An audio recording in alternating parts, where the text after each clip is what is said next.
right. I'm excited to have Big John Mahoney here for another episode of Creative Pursuits podcast. John, we've known each other for a while. It's been quite a journey. I think when we first met, I was doing art and also a full-time lifeguard, and you were working in a wood yard doing a lot of different things. Musician. I mean, you were a man of many talents. But that was before you were just thinking about starting kind of this wood business that you've gone into. Yeah. And now to kind of see where you're at now and see how far we've both come in this journey, it's been really interesting. But I think that for people listening, I think that, you know, your story and your family's story and what you guys have done and what the way that you've been able to take this wood. I mean, just a little background, Street Tree Revival basically takes wood that's urban lumber that's here in Orange County. You tell me the range. From San Diego to Davis, Arizona a little bit. So over. And, you know, from all over. Yeah. And one cool, unique thing, I'm just going to, state the obvious. California has the most biodiverse urban forest in the universe. No one has more variety of trees than us. Because everything will grow here. Everything will grow here. So my family's business has been trimming trees in Orange County for 53 years. We trim trees now for over 360 municipalities. You know, Laguna Beach, we take care of the trees for Laguna. And we've got so many different types of trees, right? If you look back at like the pictures of the missions, there's not many trees. Yeah. You know, we are unique that we got to build the forest when people came to California. So we just have all these unique species that we're kind of blessed with. I mean, a lot of them are rare species out in the wild. I mean, some of them are like the Indian rosewood and all these different things that people planted in their yards. Yes, are not things that are available in the wild in a lot of cases. Right? 100%. And now they're on the endangered species list. Yeah. So in 2017, all the countries got together and they voted that the Dalbergia genus is on the endangered species list. So, and it used to just go right into the chipper. You know, the trees don't get very big, but they can go right, you know, and people can, you know, they think about wood as a waste product, right? We used to throw it in the landfill for years, you know, but also people have also been doing wood forever as well. So it's not, we didn't invent the sawmill idea or urban wood idea, right? No, but you definitely perfected this thing over time. I mean, again, we were joking about it earlier that, you know, when you first started on this path of taking wood, because I mean, again, there's so many different species and the wood that you get, and again, not every tree, the wood coming out of every tree, a lot of people don't know this unless they work with wood, but every tree's got a different story to tell in its wood. I mean, you've got some of them are straight grain, then they're pretty for that, but other ones have like curly grain or figured or bird's eye or all these different exotic patterns. And you guys, you know, remove so many trees from all these different areas that are dead, dying, whatever. And then to be, you know, you go through and you select out the ones that are interesting and you slab them up, you know, dry them, get them.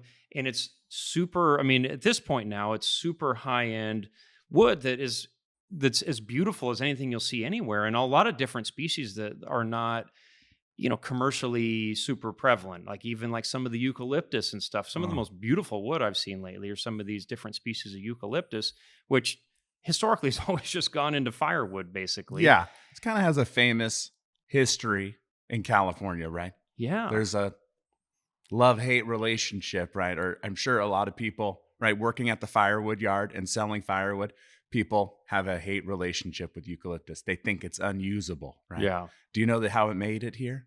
And do you know the original? Well, let's hear it. Yeah, let's hear it. Could be there was a seed exchange program. Yeah. You know, back in the day in the 1800s, it was going to be the miracle wood, right? You should plant it. I think if you had ranch property in the area, you got a tax incentive to plant eucalyptus groves for the railroad to promote, you know, the growth of the railroad, to make railroad ties. The West Coast in general, not West Coast arborists, that's our family's business, but West Coast. Yeah. The West Coast in general is a softwood climate, right? Yeah. Softwoods are easy to dry.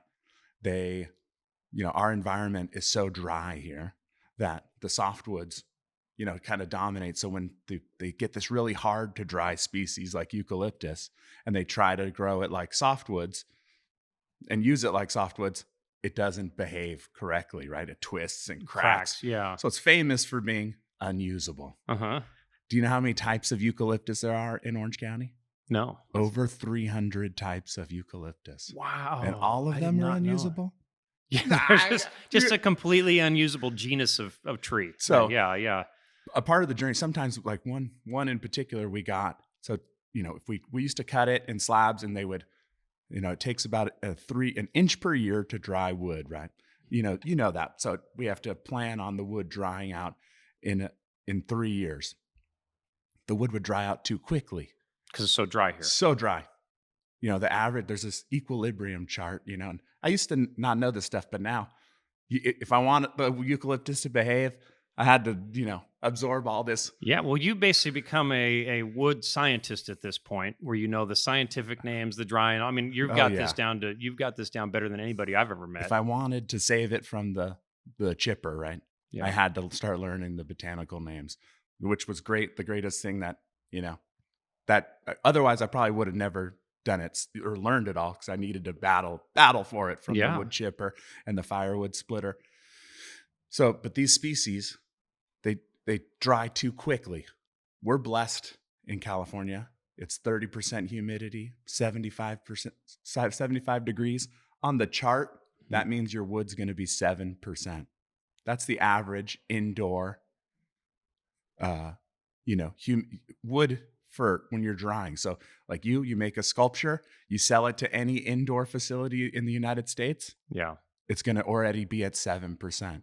Yeah. If we lived in Memphis, where it's 70% humidity and 80 degrees, the wood will never get below 18%. Oh, interesting. So if you were carving outside there and then sold it to an indoor facility, you'd have a issue, right? You'd have to dry it down. But we have to battle the wood drying out too quickly. It will just, if you put a chunk of wood on a gram scale, you're losing, pounds an hour. Of water just evaporating. And when it dries too quickly, it starts cracking and twisting and doing weird stuff that makes it unusable. Yes. Right? There's this thing called fiber saturation point. Every species has its own fiber saturation point. And that means, so for extreme example, we love this species, sycamore, right? Locally, we have 3 types. We have the London plane, which kind of looks like sycamore. We've got the Mexican sycamore, an American sycamore, and one other type of sycamore, maybe 4 types of locally. I got these beautiful medullary rays, right? We've seen it. They look like... Yeah, I've used it in a lot of my sculptures. Oh. It kind of, to me, that pattern, and again, this is one of the things I think is so cool about all the different species you're doing, and the fact that, again, going through you guys, there's a bunch of things I really like. I mean, again, as a consumer of what you do and seeing it, I mean, to be able to get piece of wood in the dimensions that I like to work in, which is big, thick stuff, and also to get it when you come across, because not every tree looks the same. I mean, you go, one sycamore tree, for example, it looks a certain way, and then another one has a totally different look. And I mean, for, again, working with you on this stuff and to be able to use sycamore for some of the stuff, I've used it a bunch for some of these different fish where those, like you said, those little medullary rays, which kind of looks to me a little bit like a scaly sort of pattern. I've used it for bodies on like white sea bass or yellowtail or things like that. And it just gives it a cool look and it adds another layer to what I'm doing. And so, again, I mean, I think all these things that you're doing on all these different species, to be able to kind of take these things and turn this stuff and turn this stuff that was kind of used, basically wasted as not trash, but almost trash. Yeah. And turning into something that's going to be around for the next 100 years or so. I mean, it makes it from one of the most throwaway things into one of the few things that won't end up in a landfill. When it's, I mean, again, you're working with guitar makers and artists and, all these cabinetry for making high-end things out of this stuff. I mean, it really is a neat way to honor that material. These trees have bared witness to every life moment the community has. Yeah. And then once they die or they need to come down, they get thrown away. Yeah. It is sad. But yeah. the reality of it is, and I'm going to get back to fiber saturation point, but thanks for reeling me in. But the reality of the waste stream, Hmm. so we trim trees for 360 cities. We make almost 900 tons of green waste a day. Yeah. Our dump bills just to move this material costs an insane amount of money. It's like $5 million a year Yeah. just to recycle the material. So if we can sort that out and lower our dump, that's like the idea of the whole program, is we need to sort that out and lower our dump fees at the same time. This is humankind's most favorite building material. Yeah. For as far as you can see in the past and as far as you can see in the future. Yeah. Why Yeah. would we be chipping it? We've got Yeah. this exotic stuff. So it's taken some time to realize the differences in this material, and how to handle it. So sycamore, 200% moisture. The water in a sycamore tree is twice as much as the wood, right? Okay. It weighs that much. If you cut it out here, it's the outside of that tree is I shouldn't have snapped. We're going to mess the whole, No, you're good. You're good. The click up. No, I'm just kidding. So sycamore it's instantly going to 6% on the outside. There's no way to stop it, right? Because it's in equilibrium with the moisture. So and it goes from 6% to 200%. That's too big of a gradient. Yeah. It's shrinking down. There's nowhere for it to shrink. It has to crack. That's what causes the cracks. That's what causes the cracks. Okay. Now it took us 10 years to really refine that, and refine it. So now when we're milling sycamore, we wax everything. We have sprinklers on the logs to keep the logs swollen. Yeah. And then we developed a new technique to tamale wrap the wood. Oh, interesting. So no wind, yeah, no airflow. It makes it like a little sauna. It's kind of it's all contained, a little protected. Just a little slight breeze. Yeah, we have extreme weather out here. It could be way too windy. Well, I know, like if a Santa Anas are blowing, I start hearing snap, crackle, and pop in my wood supply, regardless of how dry and what. I mean, it just is what it is. Yeah. No, I think it's really cool. Well, I want to get back a little bit because seeing where you guys are now, which is basically, I mean, you're up in Anaheim. Yep. You've got a whole showroom. You've got this vacuum kiln that's like the size of a room, basically. This amazing contraption that basically vacuum it's like creates suction like space, basically, and it sucks the moisture out of the wood. Kind of, right? I mean, you feel like since it's a vacuum, it sucks the moisture out. Okay. But what it's doing is exploiting the boiling temperature of water. Okay. So it is basically like the chamber. So it's this giant chamber. And instead of having airflow between the wood, it's got these aluminum plates full of water. And it heats it up with hot water. So it's by contact. Okay. Totally counterintuitive. Yeah. Perfect sticks make perfect lumber, right? Yeah. The stickering of lumber. That's how you judge a lumber guy. This has no stickers. It's weird. Okay. No airflow. Okay. Huh. Kind of hard to wrap your mind around. Yeah. It sucks the chamber pressure out, right? And for some reason, it's measured in torr, not bar. Right? Okay. Everyone that comes in and talks about that knows anything about vacuums. All the vacuum I can't nerds connect out there. with them. It makes me so mad. But torr, we're in 700 and something torr. Water boils at 212 degrees. Okay. We suck the chamber pressure down to 50 torr, and water boils at 80 degrees. Oh, so it allows it to basically come boiling out of there. Yes, turns it to steam at a really low temperature. Baseball bat people, these kilns are mostly used by baseball bat manufacturers. Okay. The higher you take a piece of wood, the weaker it gets in temperature. Okay. So higher temperature, your wood is a little bit weaker. Yeah. For us, not noticeable. Yeah. Maybe noticeable, but probably not noticeable. But for a baseball bat, that makes really a big matters. That's the difference between a home run and a broken bat. And they will only dry it at 100 degrees. So the wood never gets heated up really hot. Yeah. The color stays different, Yeah. The deeper we go into this, like how drying affects color in different species. But interesting. So that vacuum, instead of taking it 2 years to dry, you can dry it in 2 weeks with really good results. Okay. Yeah, because that was really, the lumber that you're getting out of it and the stability and all that stuff. I mean, it's top of the line at this point. Yeah. Let's go back a little bit though. I want to, this is, people always see the end result of things and it's kind of like, you see an arrow shot into the wall and then painting a bullseye around it, right? Yeah. But this was not the process. I mean, again, having known you for as long as I have, this started off. I mean, was this your idea? This is your dad, or you guys kind of come up with this together? Like, how did this? I want to go back to the inception of this, using the wood in this way. How you got involved in it, and then, just some of the trials and tribulations of this along the way. Because Yeah. I know that it's been a long process to get to the point where you're making stuff now that, I mean, there's you know, I mean, some of the high end, like the top guitar makers are Oh coming to no. you now. I We mean, you've got, I mean, If you take a look, all this stuff used to go up a chimney or turn into mulch, but I love mulch, healthy soils, healthy souls. But it all used to go away, right? yeah, We used to throw it away. Now there's pieces of wood recycled from our community that we've grown up in our whole life on every continent. yeah, That is mind boggling. that's great. It's like Yeah, there's music being played all over the place with pieces of wood that would have been thrown away. I mean, the dream came true. yeah, It is like so nuts to think about that yeah.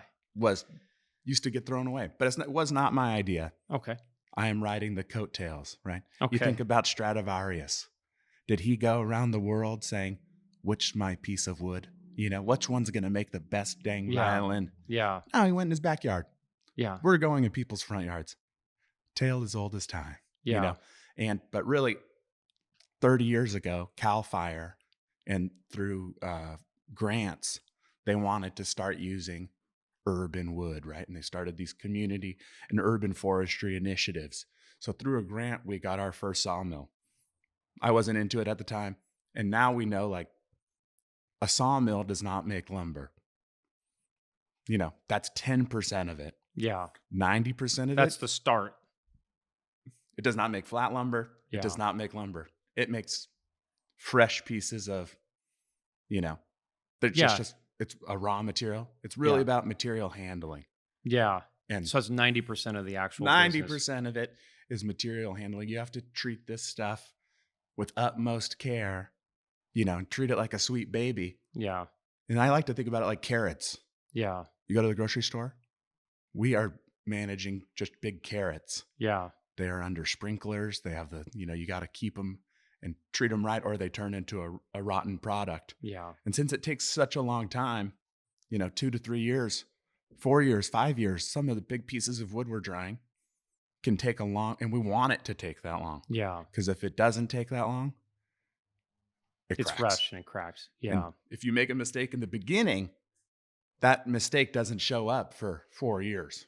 yeah. So you're paying for that mistake later on. So now we know, like, we learned through all these processes. And back 30 years ago, we didn't know that. We chipped a lot of lumber that they had tried to do it, and the product wasn't there. Yeah, The wood business and lumber business has a 150-year history, right? yeah, We come at it like saying, hey, this is different. This is urban wood. And you only have to work with the bad wood once yeah, to know, like, that's not my source yeah, anymore. yeah, So it's taken a long time of us learning how to produce a product that is viable. And now my goal is like, this is just lumber. This is yeah, wood. This is yeah, exactly what, I want to make the wood that your granddad would be like, this is just beautiful wood. yeah, Have to change the script on eucalyptus, right? My floor's eucalyptus. yeah, That blows people's minds. It's like, or ficus. People think the fig wood is like junk. yeah, It's gorgeous. yeah, yeah. So I think, I mean, so getting back to where we're at, like, so your dad was involved in the start of that. Well, I mean, it's obviously his company. He built it from Yeah. nothing. I mean, just an amazing journey from what I've heard about him building out West Coast Arborist. And then it starts off with this sawmill to produce lumber, and it didn't go well at the start, it sounds like. And then you kind of stepped into this thing. And what were some, like, let's just give me kind of the Cliff Notes version Yeah. of like the steps that have kind of what you guys have kind of done, and how it's gotten to the point. Because I mean, again, people see where it is now and they're like, oh, cool, like, must be nice, like, this is great, like, I want to start a wood business and do this, or I want to have a showroom. And I mean, again, there's a lot of things that are going on that, but I think that I really like, to me, that startup part of the whole thing, and the like getting something from an idea to an actual usable product is almost the most interesting step of the whole thing. So Yeah. if, let's talk about that a little bit. Okay. So whitewater rafting guide, right? That was my passion. A waterman as well. Yeah. And then a couple summers of whitewater rafting guide. I didn't have a lot of direction, so I came and worked at the firewood yard Yeah. with Tom, right? And I was Yeah. selling firewood. I split firewood for a while. I'm too tall, to get that low on the ground. But Yeah, that's yeah, and that's then not I a tall man's job. fell in love with chainsaw carving, Yep. right? And I would Yep. start making tikis, and my carvings were not very good. And then they started getting better, and I really fell in love with saving this material through that, right? And Yep. so my passion, it kind of took, you have to have some kind of passion for it, right? It's not, I think for every job, I mean, to really excel at something and to do it, I mean, you have to be thinking about it when you're not there. yeah, and like be a little unrealistic, Yeah, yeah. you know? There's something to be said for yeah.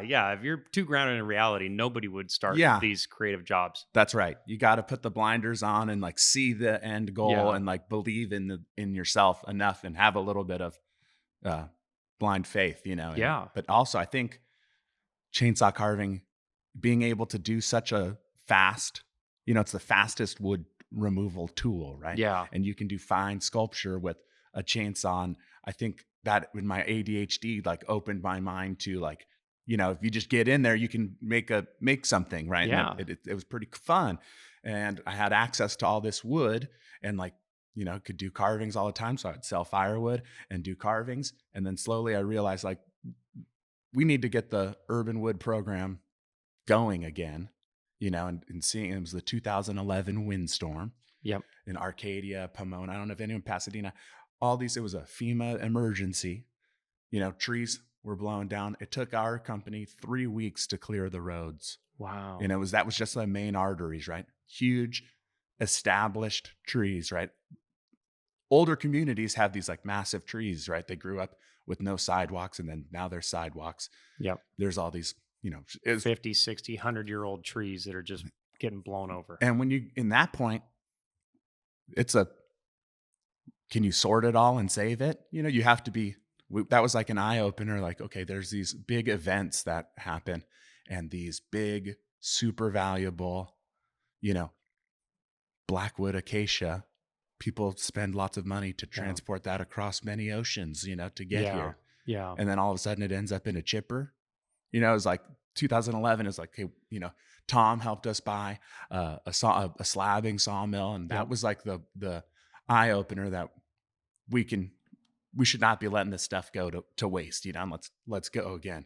And slowly we would still do it. And a lot of the wood would turn to garbage, and it's like, yeah, we didn't know how hard it was to take care of it. And it's like, now I create it to wine, right? You have to cut this wood.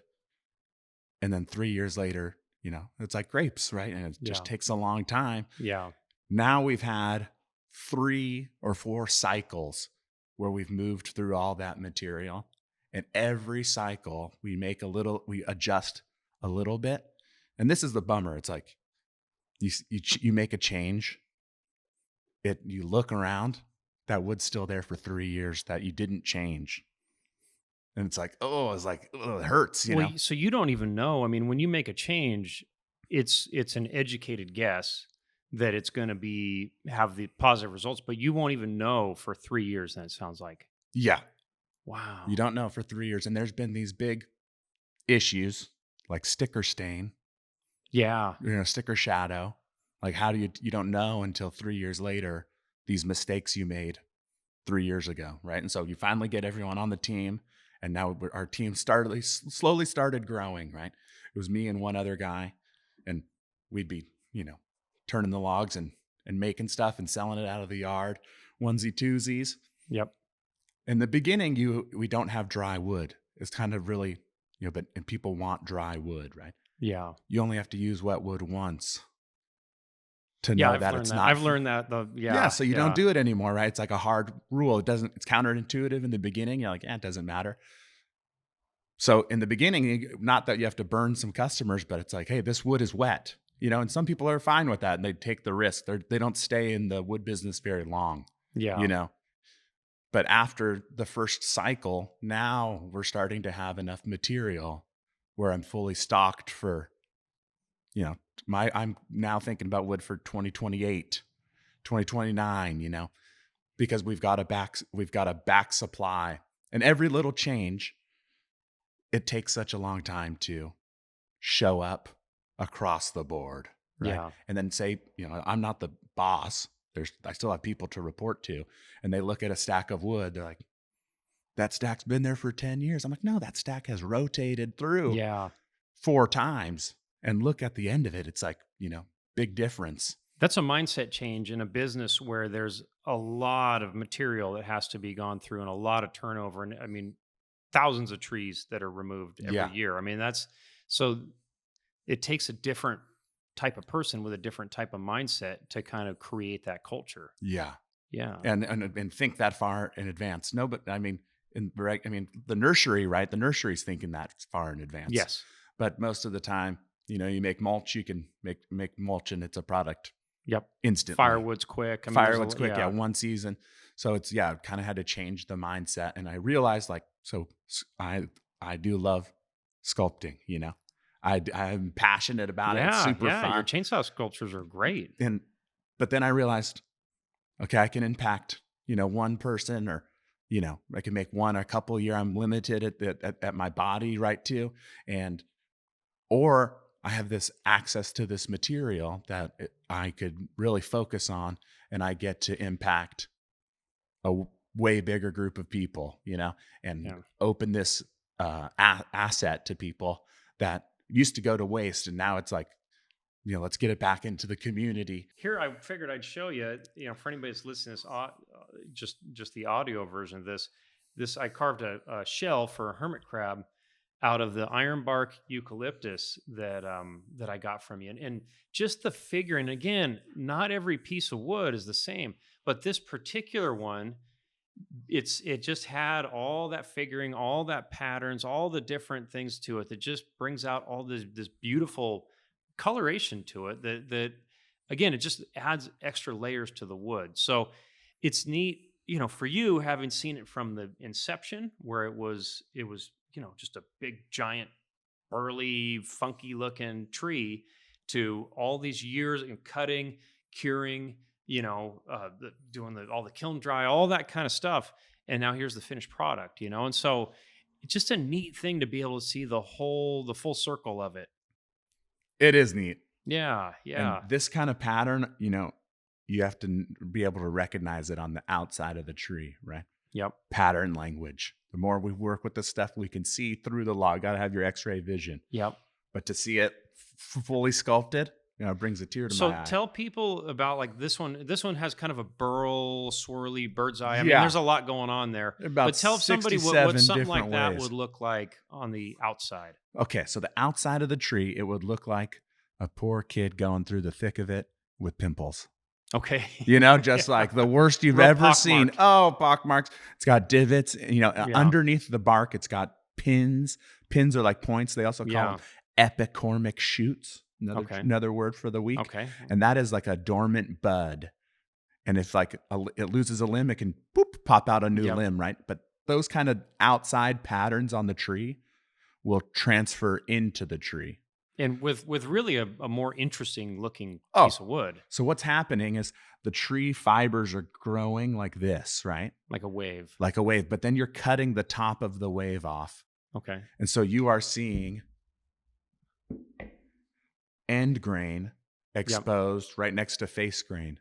Yep. And the end grain absorbs light. Face grain reflects the light. So you get this dark light. Like these which sideways bands right here. The tree Interesting. fibers are growing. Excuse me. Like a sin wave or something. Yeah. And then you slice it, and that's what makes the oil. So we're getting a cross section out of it. You're getting across, and that means the wood is growing in every direction, Yeah. unpredictable drying. Sometimes, like on this big burly stuff, we'll coat the whole thing in wax, Okay. right? And we hide it from the sun, hide it in the closet for a couple of years, Yeah. right? Like in the beginning, before I started to have dry wood, if you wanted it dried the best, you would take it home, Yeah. and you'd Yeah. hide it in a shed and go to church every Sunday and say your prayers with feelings. And now our prayers are coming true. Yeah. And we've learned some techniques on how to So, manage it. yeah.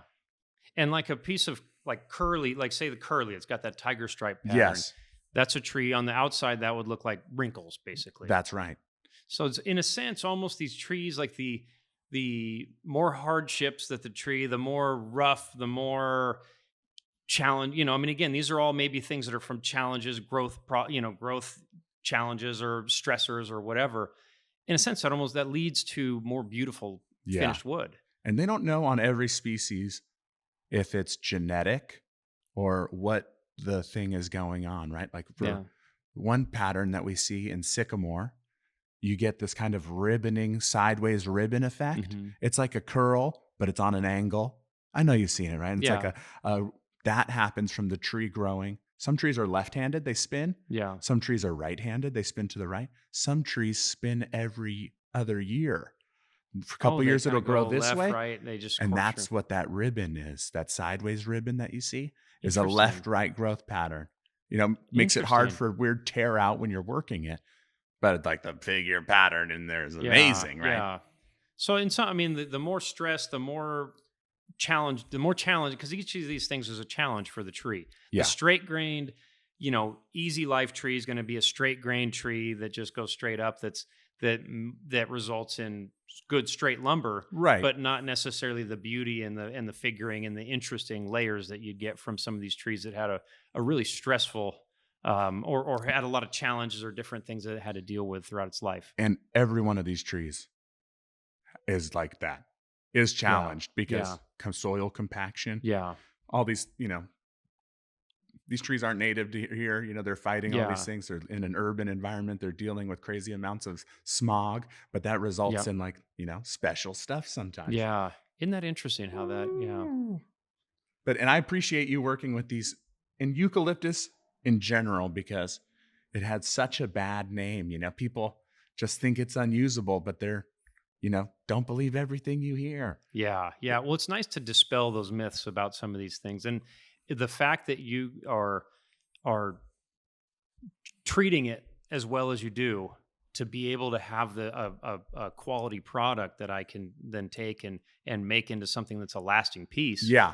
It's again, it's a team effort to dispel these myths about eucalyptus being a unusable garbage species. Totally. Yeah. Ironbark eucalyptus in particular, you'll see them around, right? A lot on the side of the freeways. Okay. Great place to grow trees, beautifies, Yep. easy access. You can plant new ones easily, but all the roundabouts for Caltrans, let's make the I-5 tree tunnel. Right. So ironbark all the way up to anyway, but you'll see them. They got this black looking bark, right at the college up the street. Yeah. You'll see it. They look like they went through a fire. This wood is the hardest freaking wood in the urban forest. You know how they test the wood, right? It's called a Jenga test. Okay. They take a steel ball and they see how many pounds it takes to bury the ball halfway. Okay. Redwood, 400 pounds. Clara walnut, 927 pounds. Hickory, 1,700 pounds. Blue gum eucalyptus, 2,100. Red gum, 2,600. Ironbark, 3,600 Oh my pounds. God. Yeah. No near metal. No wonder it took so long to carve that out. Yeah. Yeah. They say identical to ebony, right? As far as the hardness. As far as the hardness and the way it performs, it's Wow. like really, wear proof, right? So ebony they use on fingerboards and, just ridiculously hard. We're changing the story, right? The firewood guys, nobody wanted this wood. But now that we can produce it and we have enough backstock and we know how to treat it right, we got like a ebony like tree growing in our front yards. That grows pretty fast too. Oh, yeah. Yeah. Yeah. That's great. I love this piece. Wow, thank you. Thank you. I pretty much exclusively get all my wood from you guys now. And it really comes down to, again, obviously you're my friend. I've known you for a while. Like you love working with people, but at the end of the day, you want to go to the place where you can get the best product that you can. because that translates. If I'm gonna put all the energy I'm gonna do into carving a piece where I'm sanding and carving all the ripples in a piece of wood for an alligator or flying fish or whatever it is, right? Like that's a lot of labor and a lot of energy and a lot of love to put into something that is if it's not the best piece of wood or the best materials, it just doesn't quite tell as good of a story. And so what I've found that's it's really neat about what you guys do is all these pieces, all these this stuff. It's coming in and it's instead of it me being like the 100th person along the line getting something from some of the hardwood stores that's been heavily picked over, that's already, by the time it gets there, 50 people have already it's what's left from all the stuff that's been high graded, right? Yeah. With you guys, it's like it's going directly to the source. I mean, it's been awesome. The fact that, when you come across interesting stuff or whatever, I get a text and go, hey, you might want to check this out. And then, next thing I know, I'm down there loading up my truck up to the where it's, you know, loaded to the max with another, batch of whatever it is that's beautiful stuff. But the thing is it's wood that's as it's got all the figuring, all the beauty, and it's also got history. I mean, some of these pieces are coming out of after these big fires. They've got the sides are maybe a little on some of these big slab pieces, like the sides are a little burnt, and that came from the whatever, like some of these big fires that we hear about. Oh, So there's just it the creates a more layered piece that to me just adds another little bit of magic to the work. yeah. And so I think that there's something really neat about that and what you've done. I mean, I think also, again, taking it from this idea, and this is something that it requires somebody with a lot of patience that cares about it to kind of, basically walk this stuff down the path to completion over the course of minimum 3 years, it Right. sounds like, Right. and then to do it again and to do it again and to keep doing it. The consistency that you need to be able to pull this off is huge. Yeah. And so, again, I mean, so you've got this now and you've refined this process down quite a bit. Now, let's go to you guys started, obviously it's just you and another guy starting it off. How did you start? Like, when did this start kind of getting a little more steam? And, I mean, obviously, your dad's, it's under Yeah. the umbrella of West Coast Arborists. But when did this kind of start gaining some momentum where it really started becoming something that was a lot more, we'll say viable or a lot Yeah. more, it started kind of getting its I own think, gravity. yeah. So 2011, it started. Probably like 2018 is Yeah. when we rebranded the name, and we had been consistent enough to now where we have, we worked through the kinks of the first, 8 years or whatever. And we've now, our wood's a little better quality, right? Yeah. That I think had a big difference to it, to where people would start coming back, a second time. And then the one thing that really drove it was the pandemic. Yeah. People started doing way more woodworking projects. The amount of, uh, cutting board businesses that started, people, woodworking, right? Yeah. Guitars. And I think also partnering with Taylor too, probably that was like around the same years, 2018, 2019. We rebranded it as Street Tree Revival. Previously, we branded that name as it was going to be our band. My Yeah. brother-in-law, John, it was going to be our band name. So that was the joke for a long time, Street Tree Revival. Yeah. And then it was like, oh, well, Street Tree Revival kind of, It's the perfect name for what it you're tells doing. the story Yeah. better, than Yeah. just WCA lumber, or it didn't, we wanted to tell that story. So that really helped. And then, I think Live Edge is like had a resurgence in live edge There's been a lot of furniture, interest in that. Yeah. since there was popular in the 60s too, but, and it's gone up, and then river tables, people saw that online, and, people seeing your stuff, and it's just kind of, I think, having the material and they will come, that kind of mindset where Yeah. you got to mill this stuff, and then you don't know what it's going to end up as for It's 3 years. Yeah, well, and also people taking on because a lot of people can't see the potential of what it is until they see somebody taking it and making a finished product with it, right? I mean, you don't know when you look at the rough cut lumber or whatever. I mean, you can spray the water on it and kind of get an idea of what it sort of is going to look like, but having more stuff out there of showing off the finished product, and very few people are early adopters of things too, right? I mean, they're going to It's see got to be something they're going to proven. see online with Taylor guitars, or again, some of the stuff I'm doing, they see it on whatever, and then they go down there and want to get some stuff for themselves, and like, or other people, and so I think that, I mean, it's sort of a lot of it's a word of mouth business, I would assume. But yeah, I mean, I think it's also the pandemic and people kind of making stuff and doing stuff from home and kind of doing a lot of that stuff in some of these resurgences, because I've found that there's a lot of interest in some of these traditional skills and some of these Oh, things that people are starting to really come back around to that's a probably lot of had that. nothing to do with the pandemic. I think it's just regularly people are trying to get back into I nature. think it's maybe it's sort of this convergence. I Yeah, think and it's maybe a perfect storm sustainability of too. everything. Yeah. People have, there's the whole sustainability movement is growing, Yeah. and Locally sourced. I mean, look, it's all those things. And again, like, not everybody thinks about that stuff, but for me, it does matter, yeah, because again, I mean, having lived down in the Amazon, for the year that I was there, and explored and getting out to some of these, frontier kind of areas, there's nothing sadder than, there were some areas where I would get back into, and you'd see some of these trees that are freshly cut down, yeah, and you're walking down something that's got, you can walk down the trunk, and these things are, 10 feet diameter. I mean, they're big, huge trees, right? yeah, And you walk the trunk, and, as you go up the trunk and get up towards the canopy, you see this, it's like an entire ecosystem in every tree.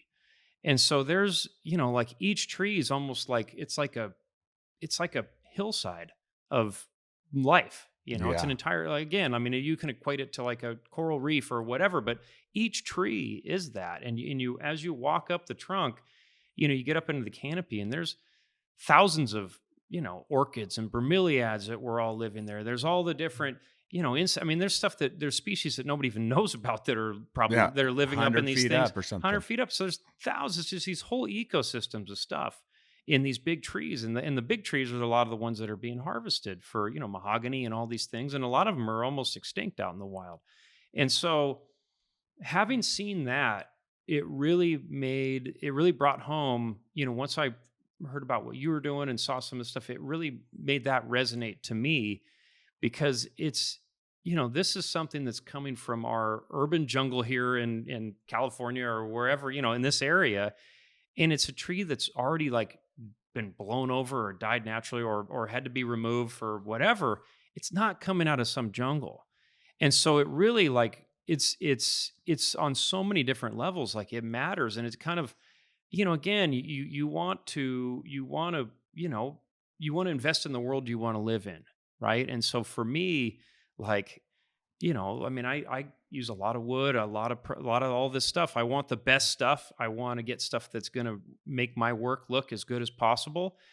And, but I also want to do something, to do where it's done in a way that, you can sleep at night and you feel good about it. And what you guys are doing, it's all of those things. Right. And I think that that's a very unique thing. And I think that there's a lot of woodworkers and a lot of people that are, listening to this, or people that follow my work, that, you know, I think it's important for them to know about what you guys are doing and know the history and know how it all happened. I mean, I just think it's really neat for people to get to meet you Yeah. via this podcast, and then in person at at Street Tree Revival at your showroom. But I think it's one of those rare opportunities to be able to be part of something that's a win-win. Yeah. Like, there's no downside to it. And I think that it's what you've done to be able to take this from something that, make something that's got lasting value forever out of something that was previously just kind of wasted Yeah. is amazing. It's hard. I got to pinch myself. Say that it's really happening. It is pretty incredible, to think it used to get thrown away. Yeah. And one cool thing that has happened people, once they come in and they maybe haven't paid attention to the trees in their neighborhood. Yeah. They didn't realize how biodiverse our forests are. Yeah. Average city over 290 species. Yes. Some cities, San Diego, 1,100 species of trees. Wow. Sweet Teenia, mahogany, we're growing it. Well, and also, you guys have become sort of a hub in a sense for a lot of that. Um, a lot of woodworkers and stuff like that. So I mean, a lot of people are going through the showroom, and you have some events. Oh yeah. A couple times a year, you got So we're some. trying to do more community engagement, Yeah, and bring people into and show off what can be made with the materials. And we, also, if you have a tree, you know, we know how hard it is to dry this lumber into a usable product. But there are special trees to people, right? Like Mount Rubidoux in Riverside. The peace pine was growing on the top of it. The peace pine died. Do we normally save pine trees? No, Home Depot's got a great pine. It's hard to yeah, compete in that market, and it's yeah, sticky, it's sappy. But yeah. sometimes the value of the tree is way greater than the value of the lumber, right? And so we made products out of that, and it went back to the Japanese American community that Oh planted wow, that tree.